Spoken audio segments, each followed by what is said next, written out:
Welcome back to Rich Girl Roundup. We take listener questions every month on the Money with Katie Instagram account and answer it from a "what would Katie do" POV. I am not a licensed financial professional, and this is not financial advice. This week's question is from Haley. My husband works a government job with great retirement benefits. He loves his work and doesn't have the fire desire like I do. Is there a way to run the calculations for a pension and lifelong health insurance plus steady income through his work? I want to retire early. Okay, Haley, you and I are on the same page here. I also have a husband who works a government job, so we are kindred spirits.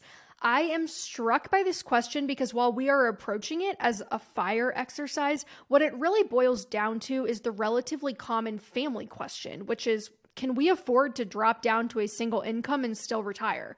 So the first question I have is the income you will be retaining enough to support you both with your current standard of living?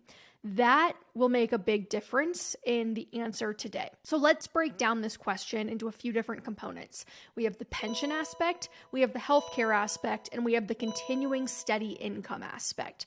So each facet of the situation will impact it a little bit differently, but I think the first important step is determining how much our lives cost, and by extension, how much income we need to produce after we fire completely. For the sake of the example, I'm going to use $5,000 per month in expenses. Nice round number. So if your life costs $5,000 per month in 2022 dollars, that means your income, either from work or from investments, needs to spin off at least $5,000 per month after taxes for you to comfortably live your life adjusted for inflation, though we'll get to the inflation part in a little bit. Of course, that assumes our expenses right now are representative of what they're going to continue to be in the future. So, for example, if we plan to have 3 children between now and then, our expenses will change. Likewise, if we already have 3 children and they're about to be out on their own, our expenses are also probably going to change. This is part of the underlying challenge of FIRE more broadly, that as your circumstances change, often so do your expenses. Healthcare is part of this uncertainty conundrum in the US, fun, though in this case it almost cancels itself out. Having healthcare now and later means your health expenses actually may not change very dramatically after firing anyway. So it's difficult to plan for these things perfectly, but we can give ourselves some broad frameworks to think about this. Speaking about the pension first, assuming your spouse will receive the pension, things can always change, of course, but if you are working the standard amount of years for the US government, you're probably going to be fine. We can probably pinpoint an estimate for when the pension will kick in and how much of our $5,000 per month spending it'll provide. What's important about FIRE is having enough sources of income to provide for our expenses, right? So let's contextualize how much the pension component is worth. For example, I don't know how much your pension is going to be worth, but if we know we're going to get $1,500 a month from a pension, that's $18,000 per year, which is roughly equivalent to having a stock portfolio worth $450,000.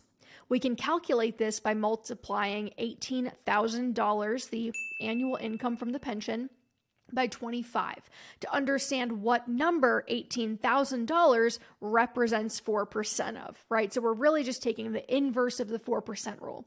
This is great because it's $450,000 that we no longer need to save and invest in order to have that $18,000 chunk of annual income. Now, in this situation, the earner who will be providing the steady income will also be the earner who provides the pension. So theoretically, this means we will never have both at once. The pension will replace the steady income when the earner leaves work. So this leaves us with our original major question. Is your spouse's income high enough to support your $5,000 a month spending? If yes, that means we just need to save and invest enough before retiring early, such that it'll grow sufficiently by the time our spouse retires to be able to supplement our pension income and provide for all of our living expenses in retirement, assuming the pension alone is not enough. Now, in this example, with some of these fake numbers that I'm using, we need our investments to produce about $3,500 per month, in 2022 dollars, to supplement the pension. If it does not, right, like if we don't have enough income from the job that we're retaining to support our living expenses. It means that we need to save and invest enough before retiring early such that our investments can both make up the difference between what our spouse is earning and what we need to spend before traditional retirement age, and still have enough left over when our spouse retires to supplement the pension. Using our $5,000 per month figure, we know that our FI number is around 1.5 million. Like a portfolio worth 1.5 million will usually safely spin off $60,000 in income per year or $5,000 a month. But we know we don't need the full 1.5 million because we have this hypothetical pension that's worth $450,000, right? Because it's producing $18,000 per year, dropping us down to about $1,050,000, which will provide the other $42,000 per year. Now, it just comes down to our spouse's income. If their income is more than enough to cover our living expenses until traditional retirement, great. We just need to invest enough such that it grows to an inflation-adjusted $1,050,000 by the time we hit traditional retirement age and the pension kicks in. How old we are, and therefore how much time we have before real retirement age and how much we earn now, are both crucial factors in being able to determine the actual answer to the full equation here, as well as how much we need to adjust upward for inflation, right? Because it determines how many years are going to pass between now and then.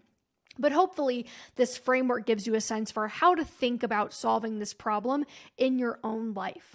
Of course, things can always change, and your husband might decide he does not want to work for the government in 2 years from now. He might forego the pension and healthcare completely. That would change the situation dramatically. So it's always good to be on the conservative side when making these types of decisions so you don't inadvertently lock yourself into a situation wherein you lose your flexibility.